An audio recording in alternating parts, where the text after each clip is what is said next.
Oke, baik.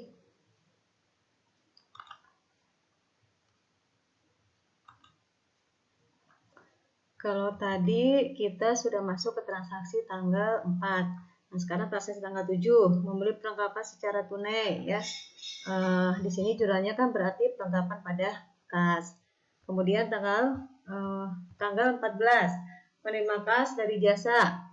Oke, berarti jurnalnya adalah kas pada pendapatan jasa ya.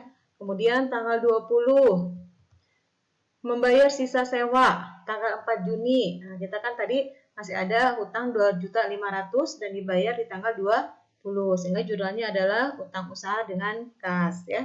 Kemudian tanggal 23, mengirim tagihan, berarti kita ngirim piutang atau kita memberitahukan tagihan kita. Jurnalnya adalah piutang usaha pada pendapatan jasa.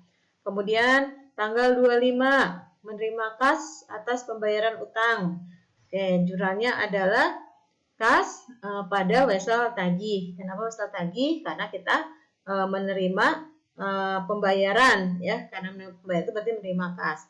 Kemudian tanggal 28, membayar beban lain-lain. Berarti jurnalnya adalah beban lain-lain pada kas. Kemudian tanggal 30 Juni, menerima kas dari jasa yang telah diberikan. Berarti jurnalnya adalah kas pada pendapatan jasa. 30 Juni selanjutnya, membayar beban telepon dan listrik. Ya, saya kategorikan sebagai beban utilitas, sehingga jurnalnya adalah beban utilitas pada kas. Kemudian tanggal 30 Juni, membayar gaji, sehingga kita jurnal dengan beban gaji pada kas. Dan tanggal 30 Juni, kita menerima pelunasan wesel tagih, sehingga jurnalnya adalah kas dengan wesel tagih. Kemudian di sini menghitung beban perlengkapan. Ternyata yang sudah kita pakai ada 1.500.000, sehingga jurnalnya adalah beban perlengkapan dan perlengkapan. Nah, sekali lagi jumlahkan kode jurnal umum, debit dan kreditnya harus sama. Kalau tidak sama berarti jurnal umum kalian ada yang salah ya. Nah, kalau jurnal umum ini untuk satu periode telah kalian selesaikan, kalau misalnya kita menggunakan jurnal umum, kemudian saya bertanya sama kalian, kalau di bulan Juni ini atau di Juni 2018, berapa sih kas kita sekarang gitu ya? Pada pertanyaan begitu. Berapa sih kas kita di periode Juni 2018? Nah, pertanyaan itu kalau kalian menggunakan data di jurnal umum, itu kalian harus menghitung dengan cara kas ada di debit, kemudian kasnya ada lagi di kredit, kasnya ada lagi di kredit. Nah, berarti kan kalian menghitung dulu gitu ya. Artinya kas 5 juta dikurangi 4 juta, dikurangi 400, dikurangi 500, dikurangi 3 juta, kemudian dikurangi lagi dengan 1.500.000 ditambah 6. Nah, kan berarti kalian menghitung begitu gitu maksudnya ya.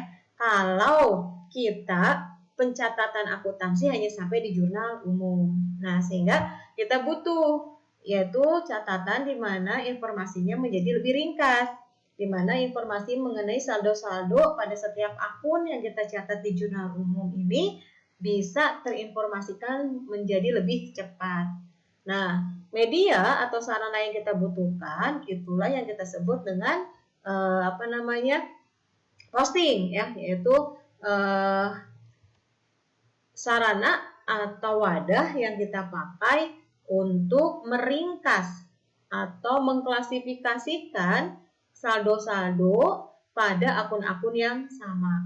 Nah, berarti kalau dari contoh ini anak-anak, kita sudah bisa mengidentifikasi sebetulnya berapa nih buku besar kita yang harus kita punya caranya ya.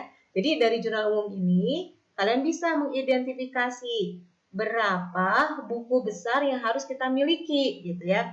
Oke, dari sini minimal berarti 1, ada buku besar kas, ada buku besar modal, ada buku besar beban sewa. Nah, kas ini nggak usah dihitung lagi karena sudah kita klasifikasikan di awal. Jadi sudah ada 3 buku besar kas, buku besar modal, buku besar beban sewa, buku besar perlengkapan, buku besar utang usaha. Nah, caranya sekali lagi kalian checklist nih di jurnalnya. 1, buku kas, 2, buku besar modal, 3, buku besar beban sewa, 4, buku besar perlengkapan, 5, buku besar utang usaha. Yang ini jangan karena sudah kita klasifikasi tadi. 7, buku besar perlengkapan, Sudah ya, sorry, perlengkapan sudah. Kemudian buku besar pendapatan jasa, buku besar piutang usaha, buku besar wesel tagih, buku besar beban lain-lain, buku besar beban utilitas, buku besar beban gaji, buku besar beban perlengkapan. Nah, kenapa perlengkapan enggak? Nah, sudah di atas ya. Jadi dari jurnal umum ini kita bisa tahu berapa buku besar yang harus kita siapkan.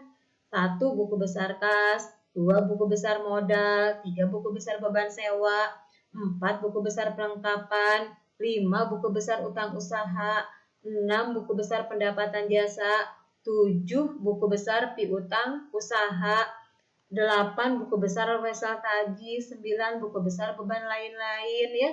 10 buku besar beban utilitas, 11 buku besar beban gaji, 12 buku besar beban perlengkapan. Nah, jadi sini berarti kita sudah tahu ada 12 buku besar kemungkinan yang harus kita siapkan.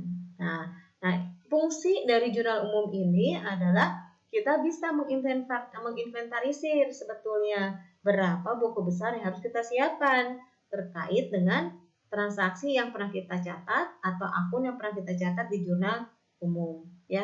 Oke, baik. Bagaimana nih kalau begitu sekarang penyajian cara menyajikan atau memindahkan saldo-saldo kita di jurnal umum ini ke buku besar. Oke ya.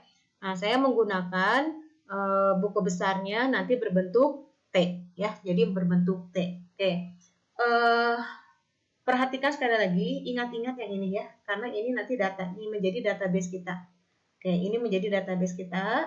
Nanti tolong diingat, bisa nanti difoto dulu sama kalian atau diingat dari materi kita sebelumnya ya. Jadi boleh difoto, boleh diingat, simpan dulu yang ini sebagai data kita akan melakukan posting. Oke.